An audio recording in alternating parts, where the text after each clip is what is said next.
জামিনে মুক্তি পেয়েছেন 144 জন জঙ্গিদের সেই নাম এই মুহূর্তে আপনি সংখ্যালঘু সম্প্রদায় সন্ত্রাসী সংগঠন ইসকন নেতা চিন্ময় দাসকে নিয়ে ভারতীয় মিডিয়ায় অতিরঞ্জিত খবর এবং অভ্যন্তরীণ বিষয়ে কথা বলায় ঢাকাসহ দেশের বেশ কয়েকটি শিক্ষা প্রতিষ্ঠানের প্রবেশপথে ভারতের পতাকা এঁকে দিয়েছিল শিক্ষার্থীরা। পতাকাকে অবমাননা এবং হিন্দুদের উপর কথিত হামলার বৃদ্ধি নিয়ে বাংলাদেশি রোগীদের চিকিৎসা না দেওয়ার ঘোষণা দিয়েছে কলকাতার একটি হাসপাতাল।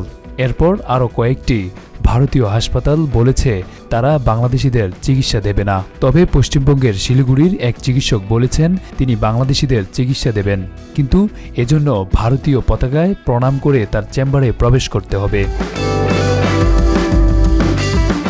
শিখর বন্দ্যোপাধ্যায় নামের এই চিকিৎসক সংবাদ মাধ্যম দ্য ইন্ডিয়ান এক্সপ্রেসকে বলেছেন, বাংলাদেশে আমাদের পতাকাকে অবমাননা করা হয়েছে, যা আমাকে কষ্ট দিয়েছে।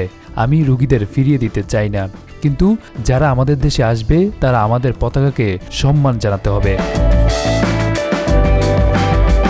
পশ্চিমবঙ্গের নর্থ বেঙ্গল মেডিকেল কলেজ হাসপাতালের ইউএনটি বিভাগের স্পেশাল মেডিকেল অফিসার হিসেবে কর্মরত এই চিকিৎসক।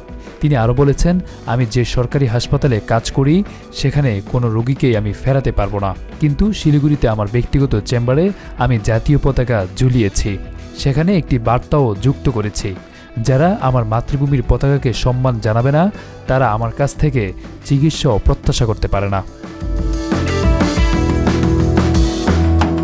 পতাকার উপর থাকায় বার্তায় লেখা রয়েছে, ভারতবর্ষের জাতীয় পতাকা আমাদের মাতৃসম।